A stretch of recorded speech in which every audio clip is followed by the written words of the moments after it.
Camping in Australia, it's the ultimate adventure. The stars, the fresh air, the giant spiders. Today we're breaking down the 10 best and worst things about camping in the land down under. Strap in, grab your mozzie spray, and let's go. Australia's got some of the most beautiful camping spots in the world. Beaches, rainforests, outback, you name it. Just don't get lost or you might end up in a missing person documentary.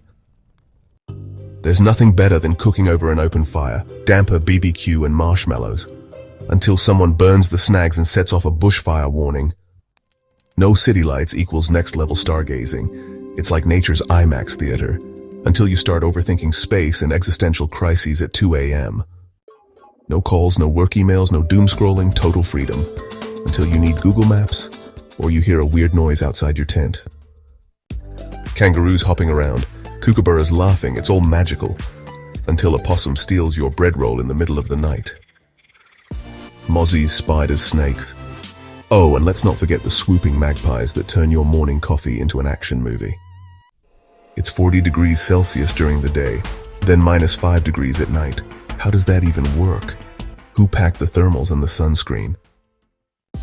If you're lucky, you'll find a decent drop toilet. If you're not, well, let's just say Bush Dunny becomes a reality real quick. You check the forecast, it said clear skies. Yet here you are, watching your tent float away down a flooded river. Packing for a trip, painful. Packing up after the trip, even worse. Sand in everything, mystery wet clothes, and a car boot that suddenly shrank. And there you have it, the best and worst things about camping in Australia. Did we miss anything? Let us know in the comments, and don't forget to like and subscribe, or else the camping gods will curse your next trip with 1,000 muzzy bites. See you next time.